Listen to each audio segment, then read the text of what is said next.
उत्तर कांड के अंतर्गत रावण के जन्म की कथा अगस्त्य मुनि ने कहना जारी रखा। उन्होंने आगे सुनाया कि पिता की आज्ञा पाकर कैकसी विश्रवा के पास गई और उन्हें अपने अभिप्राय से अवगत कराया। उस समय भयंकर आंधी चल रही थी, आकाश में मेघ गरज रहे थे। कैकसी का अभिप्राय जानकर विश्रवा ने कहा कि भद्रे, तुम इस कुबेला में आई हो, मैं तुम्हारी इच्छा तो पूरी कर दूंगा, परंतु इससे तुम्हारी संतान दुष्ट स्वभाव वाली और क्रूर कर्मा होगी। मुनि की बात सुनकर कैकसी उनके चरणों में गिर पड़ी और बोली कि भगवान, आप ब्रह्मवादी महात्मा हैं, आपसे मैं ऐसे दुराचारी संतान पाने की आशा नहीं करती, अतः आप मुझ पर कृपा करें। कैकसी के वचन सुनकर मुनि विश्रवा ने कहा कि अच्छा, तो तुम्हारा सबसे छोटा पुत्र सदाचारी और धर्मात्मा होगा। इस प्रकार कैकसी के 10 मुख वाले पुत्र का जन्म हुआ, जिसका नाम दशग्रीव रखा गया। उसके पश्चात कुंभकर्ण, शूर्पणखा और विभीषण का जन्म हुआ। दशग्रीव और कुंभकर्ण अत्यंत दुष्ट थे, किंतु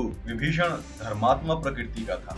दशग्रीव ने अपने भाइयों सहित ब्रह्मा जी की तपस्या की। ब्रह्मा के प्रसन्न होने पर दशग्रीव ने मांगा कि मैं गरुड़, नाग, यक्ष, दैत्य, दानव, राक्षस तथा देवताओं के लिए अवध्य हो जाऊं। ब्रह्मा जी ने तथास्तु कहकर उसकी इच्छा पूरी कर। विभीषण ने धर्म में अविचल मति का और कुंभकर्ण ने वर्षों तक सोते रहने का वरदान पाया। फिर दशग्रीव ने लंका के राजा कुबेर को विवश किया कि वो लंका छोड़कर अपना राज्य उसे सौंप दे। अपने पिता विश्रवा के समझाने पर कुबेर ने लंका का परित्याग कर दिया और रावण अपनी सेना, भाइयों तथा सेवकों के साथ लंका में रहने लगा। लंका में जम जाने के बाद अपने बहन शूर्पणखा का विवाह कालका के पुत्र दानवराज विद्यु विवाह के साथ कर दिया। उसने स्वयं दीति के पुत्र मय की कन्या मंदोदरी से विवाह किया, जो हेमा नामक अप्सरा के गर्भ से उत्पन्न हुई थी। विरोचन कुमार बलि की पुत्री वज्रज्वाला से कुंभकर्ण का और गंधर्वराज महात्मा शैलूष की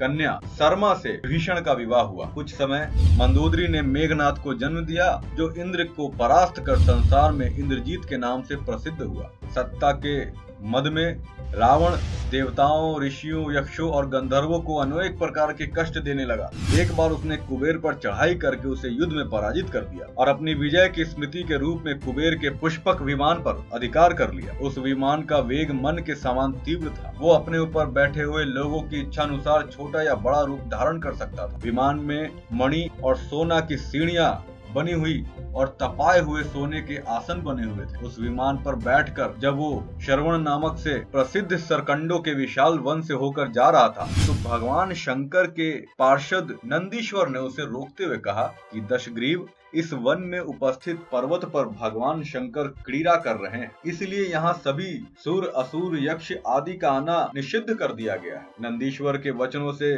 क्रोध में आकर रावण विमान से उतरकर भगवान शंकर की ओर चला। उसे रोकने के लिए उससे थोड़ी दूर पर हाथ में त्रिशूल लिए नंदी दूसरे शिव की भांति खड़े हो गए। उनका मुख वानर जैसा था। उसे देखकर रावण ठहाका मारकर हंस पड़ा। इससे कुपित हो नंदी बोले, तुमने मेरे वानर रूप की अवहेलना की, इसलिए तुम्हारे कुल का नाश करने के लिए मेरे ही समान पराक्रमी रूप और तेज से संपन्न वानर उत्पन्न होंगे। रावण ने इस ओर तनिक भी ध्यान नहीं दिया और बोला कि जिस पर्वत ने मेरे विमान की यात्रा में बाधा डाली है, आज मैं उसी को उखाड़ फेंकूंगा। ये कहकर उसने पर्वत के निचले भाग में हाथ डालकर उसे उठाने का प्रयत्न किया। जब पर्वत हिलने लगा तो भगवान शंकर ने उस पर्वत को अपने पैर के अंगूठे से दबा दिया। दबाने के बाद रावण का हाथ बुरी तरह से दब गया और पीड़ा से चिल्लाने लगा। जब वो किसी प्रकार से हाथ न निकाल सका तो रोते रोते भगवान शंकर की स्तुति और क्षमा प्रार्थना करने लगा। इस पर भगवान ने उसे क्षमा कर दिया और उसके प्रार्थना करने पर उसे चंद्रहास नामक खड़ग भी दिया। अगस्त्य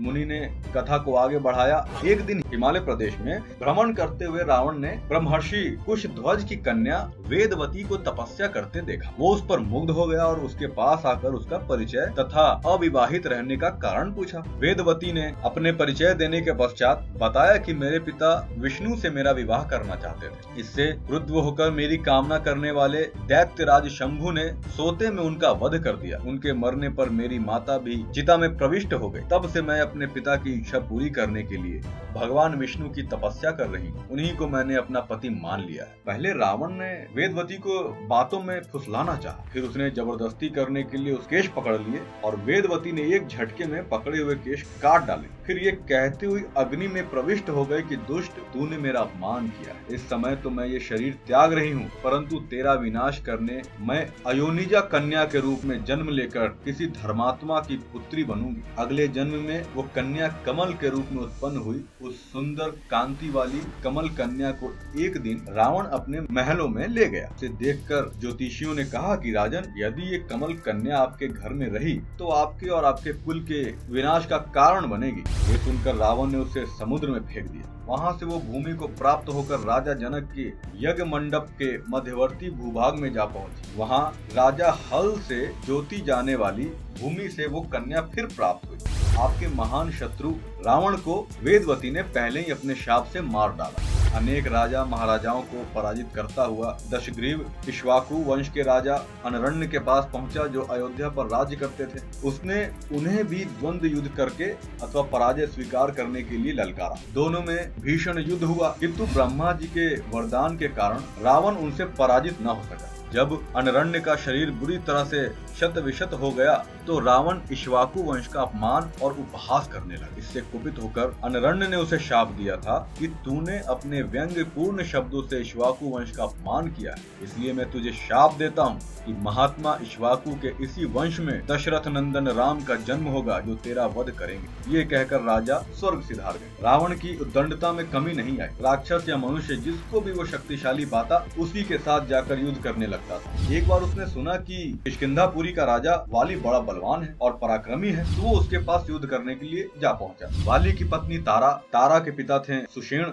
युवराज अंगद और उसके भाई सुग्रीव ने उसे समझाया कि इस समय वाली नगर से बाहर संध्योपासना के लिए गए हुए, वे ही आपसे युद्ध कर सकते हैं और कोई वानर इतना पराक्रमी नहीं है जो आपके साथ युद्ध कर सके, इसलिए आप थोड़ी देर उनकी प्रतीक्षा करें। फिर सुग्रीव ने कहा कि राक्षस राज, सामने जो शंख जैसे हड्डियों के ढेर लगे हैं वे वाली के साथ युद्ध की इच्छा से आए आप जैसे वीरों के ही हैं। वाली ने इन सब का अंत किया है। यदि आप अमृत पीकर आए होंगे तो भी जिस क्षण वाली से युद्ध करेंगे वो क्षण आपके जीवन का अंतिम क्षण होगा। यदि आपको मरने की बहुत जल्दी हो तो आप दक्षिण सागर के तट पर चले जाइए, वहीं आपको वाली के दर्शन हो जाएंगे। सुग्रीव के वचन सुनकर रावण विमान पर सवार हो गया और तत्काल दक्षिण सागर में उस स्थान पर जा पहुंचा जहाँ वाली संध्या कर रहा था। उसने सोचा कि मैं चुपचाप वाली पर आक्रमण कर दूंगा। वाली ने रावण को आते देख लिया, परंतु वो तनिक भी विचलित नहीं हुआ और वैदिक मंत्रों का उच्चारण करता रहा। यूं ही उसे पकड़ने के लिए रावण ने पीछे से हाथ बढ़ाया। सतर्क वाली ने उसे पकड़कर अपनी कांख में दबा दी और आकाश में उड़ चला।